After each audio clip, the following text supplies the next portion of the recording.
Hello student, welcome back to my channel Samrat Academy. Student, मेरा नाम आकाश और जितने भी बच्चे 2023 बोर्ड एग्जाम की तैयारी कर रहे हैं उनके लिए मैं मैथ का मोस्ट इंपोर्टेंट क्वेश्चन लेकर आ गया हूं जो कि 2023 बोर्ड एग्जाम में पूछा जाएगा। ठीक है, वो सारे प्रश्न मैं डिस्कस करूंगा जो कि एग्जाम में लगातार आ रहे हैं। उन प्रश्नों को मैं लेकर आया हूँ और डिटेल के साथ सोल्यूशन के साथ एक एक क्वेश्चन को मैं डिस्कस करने वाला हूँ। ठीक है, तो मेरे प्यारे विद्यार्थी, वीडियो को लाइक नहीं किए तो जल्दी से लाइक करके और चैनल को सब्सक्राइब कर लीजिए और ये वीडियो उन लोगों तक आप शेयर कीजिए जितने फ्रेंड आप लोग क्लास 10th में पढ़ रहे हों और वो भी 2023 बोर्ड एग्जाम की तैयारी कर रहे हों, क्योंकि ये वीडियो बहुत ही काफी महत्वपूर्ण आप लोगों के लिए है। चलिए स्टार्ट करते हैं आज की वीडियो। क्वेश्चन नंबर पहला स्टार्ट करेंगे। चलिए तब देखते हैं क्वेश्चन नंबर पहला। देखिए क्वेश्चन नंबर पहला क्या है और इसे लगाते हैं हम लोग। क्वेश्चन नंबर पहला यह है कि यदि 26 156 का लसा 156 है तो मसा ज्ञात कीजिए। देखिए बहुविकल्पीय प्रश्न पहले स्टार्ट हम कर रहे हैं। कह रहा है कि यदि 26 है और 156 का लसा 156 है तो मसा ज्ञात कीजिए। अच्छा, आप लोग फार्मूला तो एक जानते होंगे, इस पे सारे क्वेश्चंस लग जाते हैं इस तरह के कि पहली संख्या गुणे दूसरी संख्या बराबर यस्यफ गुणे एलसीएम।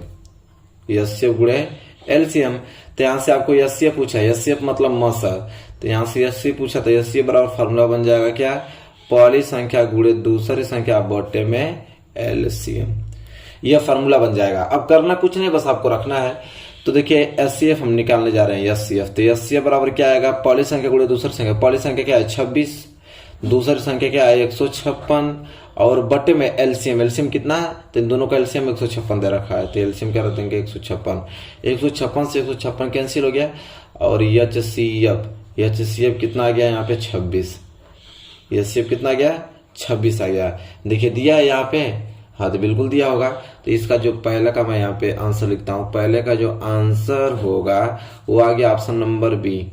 ऑप्शन नंबर बी 26 जो है राइट आंसर हो जाएगा। क्लियर है ना, आपको सब कुछ समझ में आ रहा है क्वेश्चन। चलिए आगे हम बात करेंगे अगला प्रश्न। अगला प्रश्न है कि संख्या 156 का अभाज्य गुणनखंड होगा। देखिए कोई नंबर आपको दे देगा, कहेगा कि इसका अभाज्य गुणनखंड कीजिए। ठीक है, इस तरह के क्वेश्चन बहुत बनते हैं। तो 156 का अभाज्य गुणनखंड करना है ना, तो सिंपल आपको करना क्या है, 156 का आप अभाज्य गुणनखंड के रूप में तोड़ दीजिए।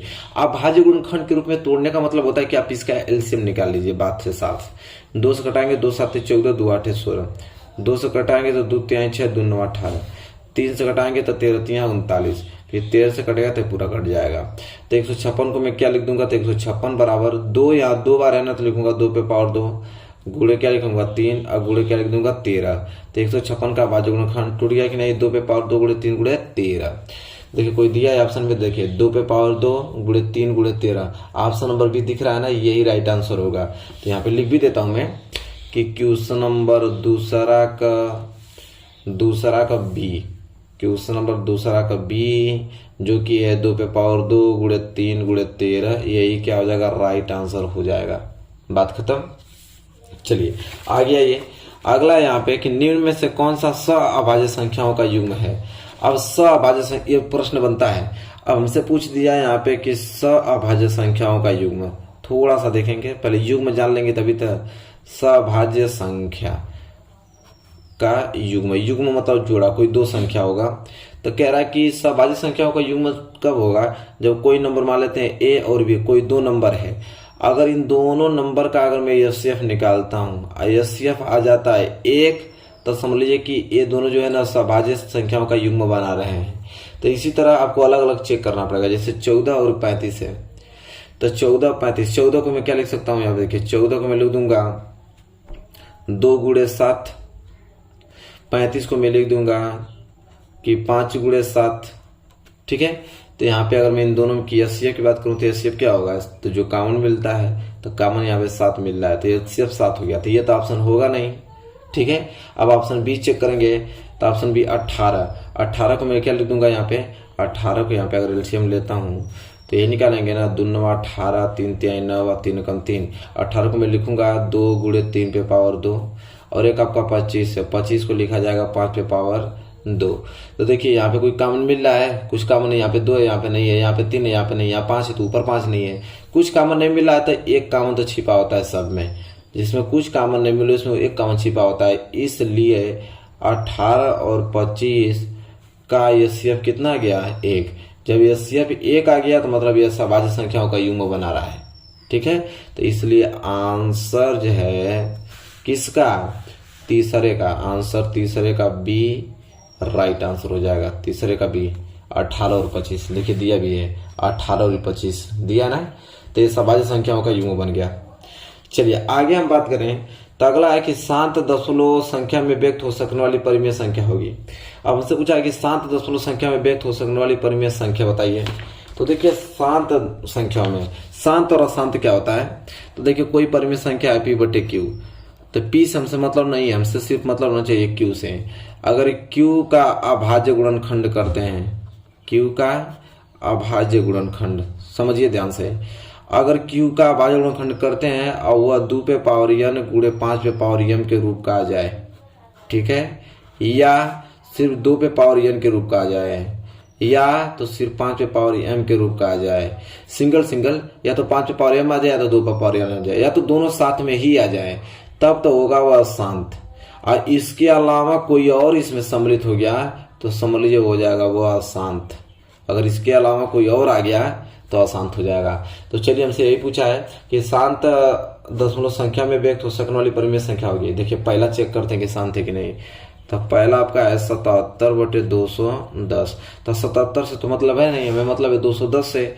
तो 210 का अभाज्य गुणनखंड तोड़िए तो हो जाएगा 2 एकम 2, 2 पाँचे 10, 3 से घटाएंगे 3 तिहाई 9, 3 पाँचे 15, 5 से घटाएंगे तो 5 7 35, 7 एकम 7।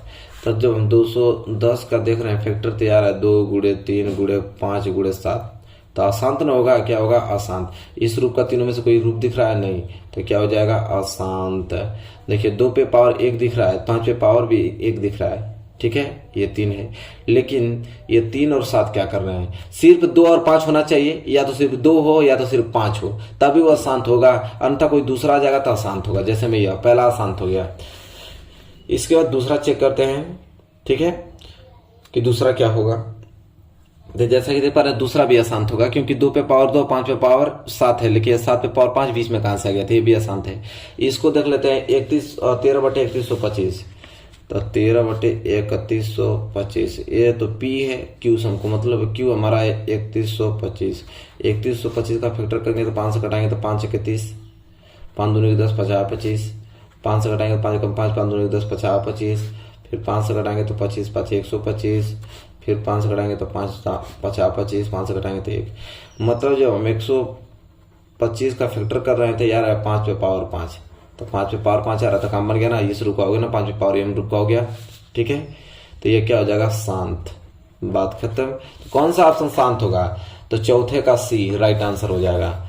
आंसर लिख देते हैं, क्वेश्चन नंबर चौथे का सी जो है राइट आंसर हो जाएगा, ठीक है। तो आई होप आपको ये चीजें क्लियर हो गया होगा। आगे बात कर लेते हैं। देखिए अगला प्रश्न है कि 15, 18 और 24 का लसा है। 15, 18, 24 का लसा ज्ञात करना है। तो देखिए आप में जो लसा ज्ञात करने के लिए बोलेगा वो अभाज्य गुणनखंड से होता है। तो एक प्रश्न जरूर आता है इस तरह कि 15, 18, 24 का लसा ज्ञात कीजिए। देखिए लसा और कैसे ज्ञात करते हैं। तो सबसे पहले 15 दिया है, 18 दिया है, 24 का लस हमसे पूछा है लसा। देखिए कैसे निकालेंगे। सबसे पहले 15 का आप यहाँ पे फैक्टर कीजिए। 15 का फैक्टर करेंगे तो 3 से कटाएंगे 3 5 है 15 और 5 कम 5। इसी तरह 18 का जब हम फैक्टर करेंगे तो 18 को हो जाएगा 2 9 18, फिर 3 से कटाएंगे 3 3 9 और 3 कम 3। इसके बाद 24 आ गया। 24 का जब हम फैक्टर करेंगे तो 2 से कटाएंगे तो 12 दूनी की 24, 2 6 के 12 और फिर 2 से कटाएंगे तो 2 3 6 और 3 कम 3। अलग अलग फैक्टर में हम इसको तोड़ दिए। तो आप लिखेंगे इस तरह। 15 को मैं क्या लिख सकता हूँ, तो 3 गुणे 5 लिख सकता हूँ। 18 को क्या लिखूंगा, तो 18 को लिखूंगा 2 गुणे 3 पे पावर 2 लिखूंगा। और 24 को क्या लिखूंगा, तो 24 को लिखूंगा 2 पे पावर 3 गुणे 3। अब हमको निकालना है एलसीएम। एलसीएम मतलब क्या होता है, लसा। लसा का नियम क्या होता है जान लीजिए। लसा में क्या होता है, सभी अभाज्य गुणनखंड लेते हैं, सभी अभाज्य गुणनखंड लेते हैं। तो इसमें सभी अभाज्य गुणनखंड क्या है, एक तो 2 है, एक 3 है, एक 5 है। तो 2 है, एक 3 है और एक क्या है 5। लेकिन इसकी सबसे बड़ी घात लेते हैं। तो 2 की सबसे बड़ी घात क्या है, 2 पे पावर 3। 3 की सबसे बड़ी घात क्या है, 3 पे पावर 2। और 5 की सबसे बड़ी घात तो 5 ही है। तो 2 पे पावर 3 का मतलब 8, 3 पे पावर 2 का मतलब 3 3 9 या 5। तो 8 5 40, 40 9 360। मतलब इसका जो एलसीएम आएगा वो एलसीएम कितना आ गया 360 आ गया। देखिए ऑप्शन में दिया हुआ कहीं पे, तो देखिए ऑप्शन नंबर डी दिया है, 5वें का डी जो है राइट आंसर हो जाएगा। 5वें का डी लिख भी देता हूँ, क्वेश्चन नंबर 5वें का डी जो है वो राइट आंसर हो जाएगा। ठीक है, चलिए आगे हम बात करते हैं। अगला प्रश्न कह रहा है कि किसी धनात्मक पूर्णांक p के लिए प्रत्येक धनात्मक विषम पूर्णांक का रूप होगा। कह रहा है कि प्रत्येक धनात्मक विषम पूर्णांक के लिए प्रत्येक धनात्मक विषम पूर्णांक का रूप होगा। ठीक है, कह रहा है कि कोई भी अगर मैं धनात्मक पूर्णांक p लेता हूं तो इसमें से कौन सा रूप होगा जिसमें अगर p का वैल्यू मैं कुछ भी लेता हूं धनात्मक में, सम लूं या विषम, तो उस पर रखने पे हमेशा आपको धनात्मक विषम पूर्णांक प्राप्त हो। तो p, तो ये तो गलत हो गया कि p रखेंगे p ही प्राप्त होगा, कभी ऐसा हो नहीं सकता है कि p रखेंगे p ही प्राप्त होगा। तो p तो पहला ऑप्शन गलत हो गया। दूसरा p+1 तो देख लीजिए b, तो b में p+1, तो अगर मान लीजिए p का वैल्यू 1 ले लेता हूं तो 1 + 1 = 2, तो विषम कहां प्राप्त हो रहा है, सम प्राप्त हो रहा है ना, तो ये भी नहीं होगा। c वाला ऑप्शन बात करें तो 2p है, तो 2 गुणे अगर p का वैल्यू 1 ले लेता हूं तो 2 गुणे में करूंगा तो 2, ये भी सम आ गया नहीं। तो किस रूप का होना चाहिए, ऑप्शन नंबर डी यही होगा, 2p1 + 1। इसमें आप कोई भी धनात्मक संख्या ले लीजिए, कोई भी धनात्मक पूर्णांक ले लीजिए, वो हमेशा विषम निकलेगा। जैसे p = 1 तो 2 × 2 1 3 विषम आ गया, p = 2 तो 2 दूनी के 4 1 5 विषम आ गया, p = 3 रखिए तो 3 दूनी के 6 1 7 विषम आ गया, और 4 रखिए तो 4 दूनी के 8 1 9 विषम आ गया। मतलब कि किसी भी पूर्णांक p के लिए प्रत्येक धनात्मक विषम पूर्णांक का रूप होगा 2p+1। ठीक है, देखिए सब विषम आ रहा है। कोई भी धनात्मक पूर्णांक ले लीजिए, चाहे वो सम चाहे विषम, p का वैल्यू ले लीजिए, इसमें रखेंगे तो हमेशा विषम मिलेगा आपको, इसलिए ऑप्शन डी जो है राइट आंसर हो जाएगा। चलिए अगला प्रश्न देखते हैं। देखिए अगला प्रश्न बहुत ही ज्यादा महत्वपूर्ण है।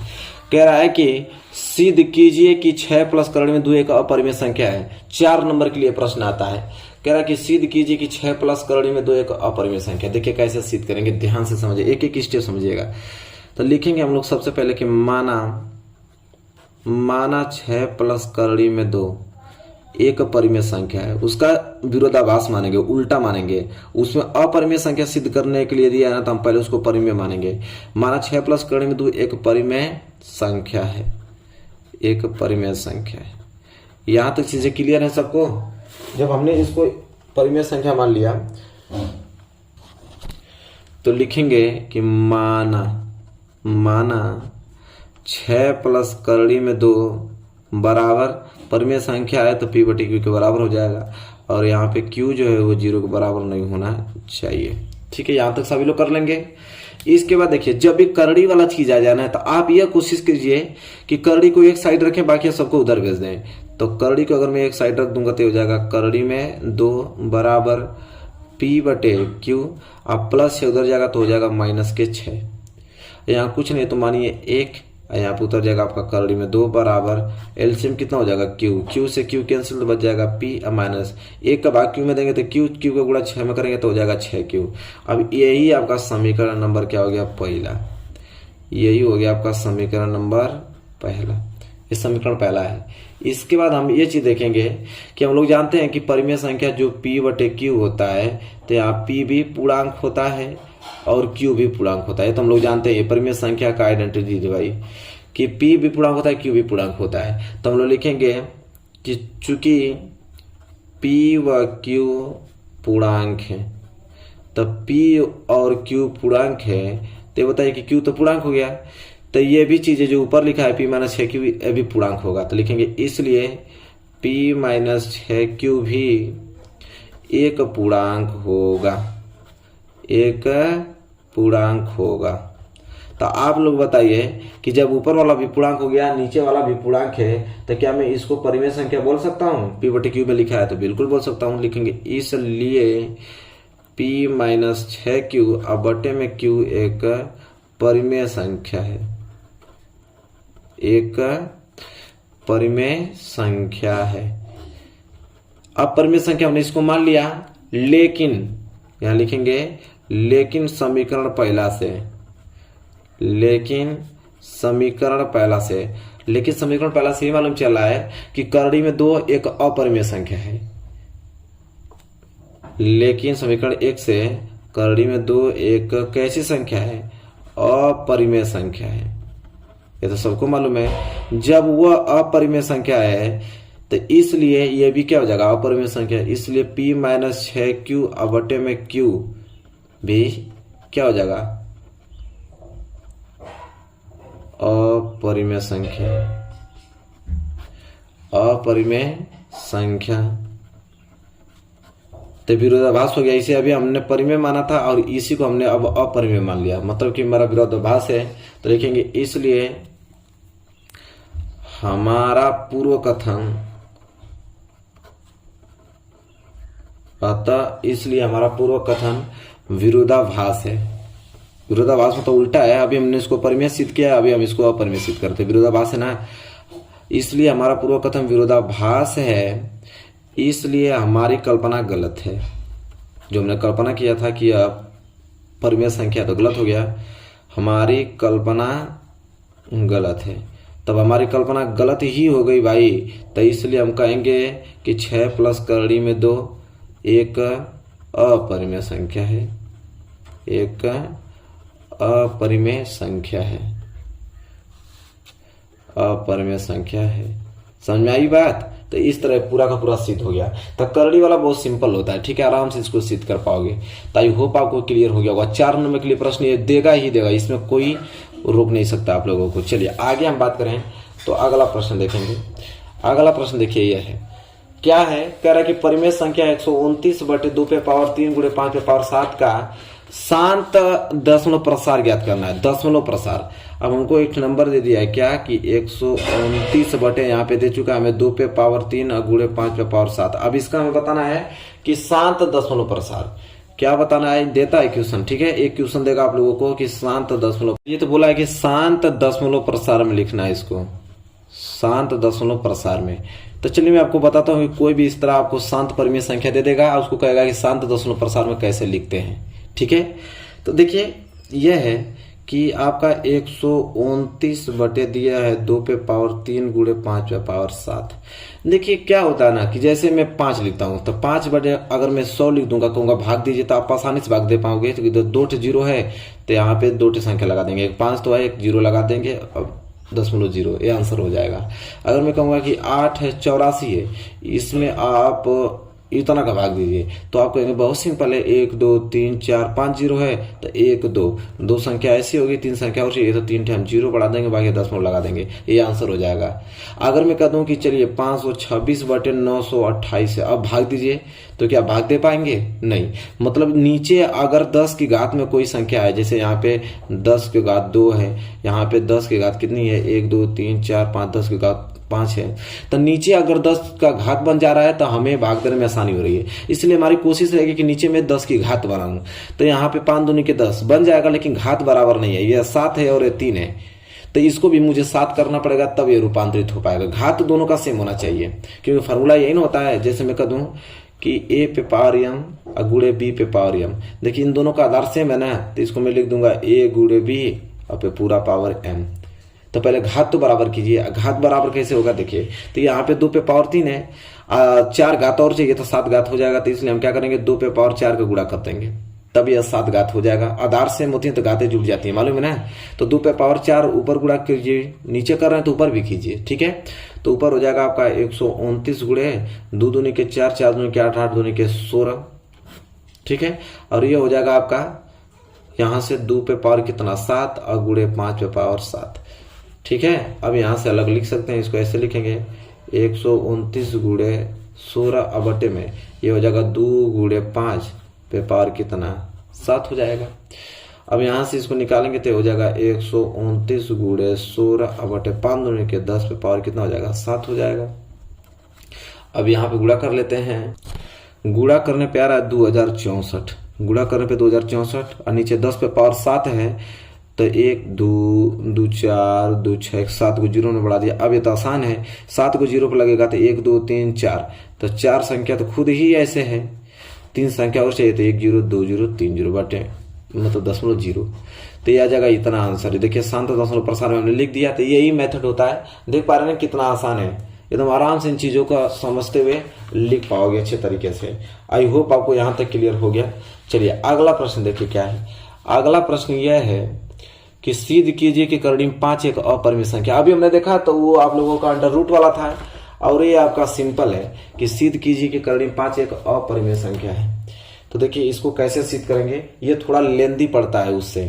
तो हम लोग लिखेंगे यहाँ पे कि माना, हल में देख रहा हूं यहाँ पे क्या हल इसका, तो लिखेंगे माना करड़ी में 5 एक परिमेय संख्या है। हम लिखेंगे कि माना करड़ी में 5 एक क्या है, परिमेय संख्या है, परिमेय संख्या है। तब इसको हमने परिमेय संख्या मान लिया, तो यही ना लिखेंगे कि माना करड़ी में 5 जब परिमेय संख्या है तो यह P बटे Q बराबर होगा। और कोष्टक में क्या होगा कि P व Q क्या होते हैं, सअभाज्य होते हैं। P और जो जितने भी आपके परिमेय संख्या होता है, कोई दो ही ना परिमेय संख्या रहेगा, जैसे 5/8, 9/, अंश कुछ होगा, कुछ ना कुछ हर होगा, उन दोनों का HCF 1 आना चाहिए, हमेशा HCF 1 होता है, तभी सभाज्य कहलाता है। तो P और Q सभाज्य हैं, और Q जो है ना वो 0 के बराबर नहीं है। ये आपका परिमेय संख्या हो गया। इसके बाद हम क्या करेंगे कि अब 5 का गुणा इस Q में करेंगे, ठीक है। 5 का गुणा Q में करेंगे तो हो जाएगा करड़ी में 5Q, अब बराबर में इधर बच जाएगा आपका P। अगर मैं यहाँ से Q का वैल्यू निकालना चाहूँ तो Q बराबर क्या हो जाएगा, P अब बटे में करड़ी में क्या हो जाएगा 5। अब हम क्या करेंगे कि इसका वर्ग कर देंगे, लिखेंगे यहाँ पे कि वर्ग करने पे, ठीक है। अब यहाँ पे इसका जैसे ही वर्ग हम करते हैं कि वर्ग करने पे, तो वर्ग करने पे हो जाएगा आपका Q का स्क्वायर और बराबर में P बटे करड़ी में 5, ये पूरा का पूरा होल स्क्वायर हो जाएगा, ठीक है। तो ये हो जाएगा आपका Q स्क्वायर बराबर P का स्क्वायर करेंगे तो हो जाएगा P स्क्वायर, और बटे में करड़ी में 5 का स्क्वायर करेंगे तो सिर्फ 5 होगा, क्योंकि करड़ी वहां पे हट जाएगी ना। तो ये हो जाएगा आपका समीकरण नंबर पहला, यहाँ पे आ गया समीकरण नंबर पहला, ठीक है। इसके बाद फिर वही नियम लगाएंगे, जैसे हमको मालूम है कि यहाँ पे कि P व Q पूर्णांक है, सबको मालूम है कि P और Q क्या है, पूर्णांक है। तो यहाँ लिखेंगे कि Q एक पूर्णांक है, क्योंकि P पूर्णांक है, नीचे Q होता है, तो Q एक क्या है, पूर्णांक है। P भी पूर्णांक होता है, Q भी पूर्णांक होता है, हमने लिखा Q एक पूर्णांक है। तो ये बताइए कि Q एक पूर्णांक है, यहाँ पे चीज देख लीजिए, Q क्या है, एक पूर्णांक है, तो Q का स्क्वायर क्यों, तो ये भी तो पूर्णांक होगा। तो Q एक पूर्णांक है तो Q का स्क्वायर भी पूर्णांक होगा, इसलिए Q का स्क्वायर भी, ये Q है, Q का स्क्वायर भी एक पूर्णांक होगा, Q का स्क्वायर भी क्या है, पूर्णांक होगा, पूर्णांक होगा। तो भाई P बटे 5 भी एक पूर्णांक है, इसलिए P स्क्वायर बटे 5, P स्क्वायर बटे 5 भी पूर्णांक है, पूर्णांक है, ठीक है। यहाँ तो सबको मालूम चल गया, जब यह पूर्णांक हो गया तो इसी के बराबर ये चीज है, तभी तो पूर्णांक होगा, बिल्कुल अच्छी बात। फिर चूंकि हम जानते हैं कि P स्क्वायर 5 से भाज्य है, P स्क्वायर 5 से क्या है, भाज्य है। जब P स्क्वायर 5 से भाज्य है तो इसका वर्ग हटा दूंगा ना, तभी वो 5 से भाज्य होगा। तो इसलिए P जो होगा वर्ग हटा दिया, P बचा, तो P भी 5 से भाज्य होगा, P भी 5 से भाज्य होगा। तो ये बताइए कि जब P भी 5 से भाज्य होगा तो यहाँ पे हम आसानी से कह सकते हैं कि अगर P जो है ना वो 5 से भाज्य होगा तो कुछ ना कुछ आएगा अंक जितनी बार विभाजित होगा। तो मान लेते हैं कि P जो है 5 से विभाजित हो रहा है K1 बार में, K1 बार में विभाजित हो जा रहा है। K1 क्या है, तो भाई K1 एक पूर्णांक है, क्योंकि परिमेय संख्या से अगर किसी में भाग देंगे, जैसे 10/2 है तो भाग देंगे तो वो आपका पूर्णांक ही ना आएगा अगर विभाजित है तो K1 मान लिया कि P जो 5 से विभाजित है K बार भाग गई है, K1 एक क्या है, पूर्णांक है, K1 एक क्या है, पूर्णांक है। अब यहाँ पे K1 एक पूर्णांक है तो यहाँ पे वैल्यू निकल जाएगा P बराबर क्या, 5K1। ये हो जाएगा आपका समीकरण नंबर दूसरा, ठीक है। यहाँ तक चीजें क्लियर है आप लोगों को, P बराबर 5K1 समीकरण नंबर दूसरा। अब यहाँ पे देख लेंगे कि जो ये P का वैल्यू है, P का वैल्यू हम समीकरण पहला में रख देंगे। ये जो P का वैल्यू दिख रहा है इसको इस समीकरण पहला में रख देंगे, ठीक है। चलिए मैं यहाँ रख भी, यहाँ जगह खाली है, मैं इधर लगा देता हूँ। तब हम लोग लिखेंगे यहाँ पे कि P का मान समीकरण 1 में रखने पर, P का मान समीकरण 1 में रखने पे, जब समीकरण 1 में रखेंगे तो समीकरण 1 हमारे पास क्या है, Q स्क्वायर बराबर P स्क्वायर, P का वैल्यू अभी आया था 5K1, तो इसका क्या हो जाएगा वह स्क्वायर, और बटे में क्या हो जाएगा, यहाँ पे 5 बच गया। तो इसे हल करेंगे तो हो जाएगा क्यू स्क्वायर बराबर 5 का 25, आई हो जाएगा K1 स्क्वायर और बटे में 5। 5 से 5 काट दीजिए, कितना बार कट गया, 5 बार। ठीक है, तो यहाँ पे आपका निकल जाएगा कि क्यू स्क्वायर बराबर 5K1 स्क्वायर। तो अगर यहाँ से मैं K1 स्क्वायर की बात करूं तो ये हो जाएगा आपका क्यू स्क्वायर बटे 5, जो कि समीकरण नंबर क्या निकल गया यहाँ से, तीसरा।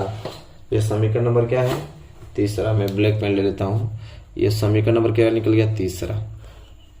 अब समीकरण नंबर तीसरा निकल गया तो फिर सेम वही प्रोसेस यहाँ पे कि हमने K1 को पूर्णांक माना था। अभी देखिए K1 एक पूर्णांक है, तो लिखेंगे कि चूंकि K1 एक पूर्णांक है, चूंकि K1 एक क्या है, पूर्णांक है। जब आप बताइए कि K1 एक पूर्णांक है तो K1 का स्क्वायर भी पूर्णांक होगा, इसलिए K1 स्क्वायर भी एक पूर्णांक है। K1 स्क्वायर भी एक पूर्णांक है। तब K1 स्क्वायर पूर्णांक है तो उसके बराबर क्यू स्क्वायर बटे 5 है, तभी पूर्णांक होगा, इसलिए क्यू स्क्वायर बटे 5 भी एक पूर्णांक है, एक पूर्णांक है। और जब ये भी पूर्णांक हो गया है तो चूंकि हम जानते हैं यहाँ पे कि क्यू स्क्वायर 5 से विभाजित है, जो क्यू स्क्वायर है ना वह 5 से भाज्य है। जब 5 से भाज्य है तो इसका अगर मैं स्क्वायर हटा दूं तब भी 5 से भाज्य होगा, तो इसका अगर मैं स्क्वायर हटा दूंगा तो इसलिए क्यू जो बस सिर्फ क्यू, तो क्यू भी 5 से भाज्य होगा, क्यू भी 5 से भाज्य होगा। जब क्यू भी 5 से भाज्य होगा तो हम मान लेते हैं कि क्यू जो है ना वो 5 से भाज्य हो रहा है कितने बार में, तो K2 बार में। K2 बार भाग जा रही है, पहली बार उसको K1 माना था तो इसको K2 मान लेता हूँ, K2 बार भाग जाएगा। और K2 क्या है, तो K2 एक पूर्णांक है, K2 एक क्या है, पूर्णांक है। जब K2 एक पूर्णांक है तब तो ये भर गया। मैं दूसरा लेता हूं, ठीक है। चलिए भर गया था रफ मेरा यहाँ पे, तो यहाँ तक आइए। K2 एक पूर्णांक है, जब K2 एक पूर्णांक है तो गुणा कर दीजिए, तो यहाँ पे निकलेगा आपका Q बराबर 5K2, Q बराबर 5K2 निकलेगा। अब यहाँ से इसको मान लेते हैं समीकरण नंबर चौथा, समीकरण नंबर चौथा, ठीक है।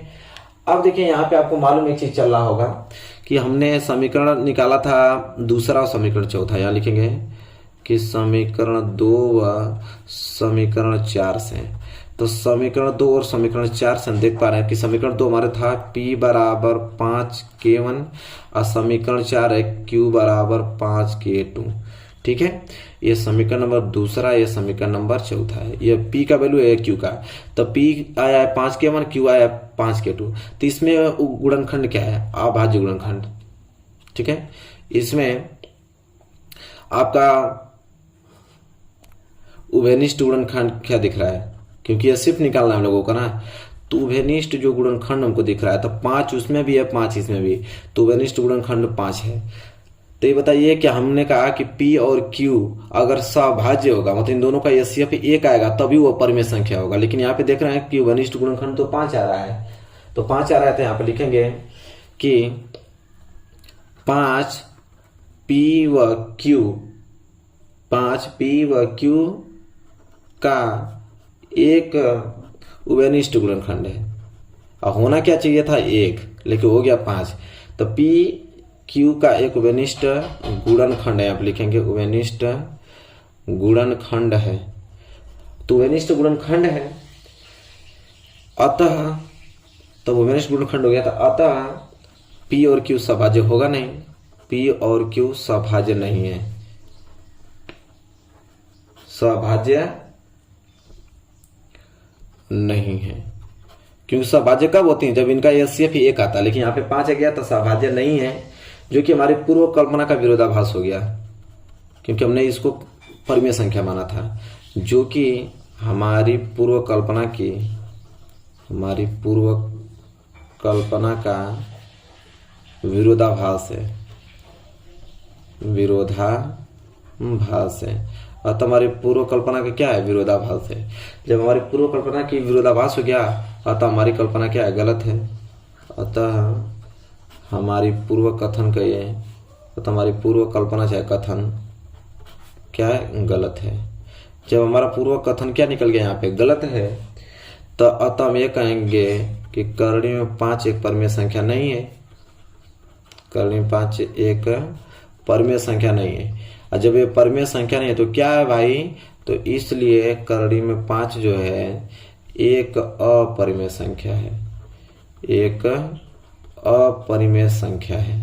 इस प्रकार यह लगेगा क्वेश्चन। समझ में आप लोगों को? देख लीजिए, मैंने कहा था ना कि करड़ी वाला आसान होता है, लेकिन सिंपल वाला बहुत जबरदस्त होता है। तो करड़ी 5 अगर आप जान गए हैं तो करड़ी में 2 देगा तो नहीं जान लेंगे, करड़ी में 3 देगा तो इसी तरह कर लीजिए, करड़ी में 7 देगा तो सेम इसी तरह। बस जहां जहां करड़ी में 5 है वहां पे करड़ी में 2, करड़ी में 3, करड़ी में 7 रख दीजिएगा। बाकी सेम प्रोसेस, सेम पैटर्न, यही स्टेप आप लोग को लगाना है और आप लोगों का आंसर मिल जाएगा।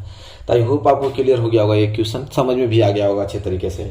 तो यहाँ तक बस रहने देते हैं, आगे की क्वेश्चन अगली वीडियो में देखेंगे, लेकिन यहाँ तक आप लोग अच्छे तरीके से इन सारे क्वेश्चनों को रीड करके प्रैक्टिस कर लीजिए। चलिए मिलेंगे नेक्स्ट वीडियो में, तब तक के लिए धन्यवाद।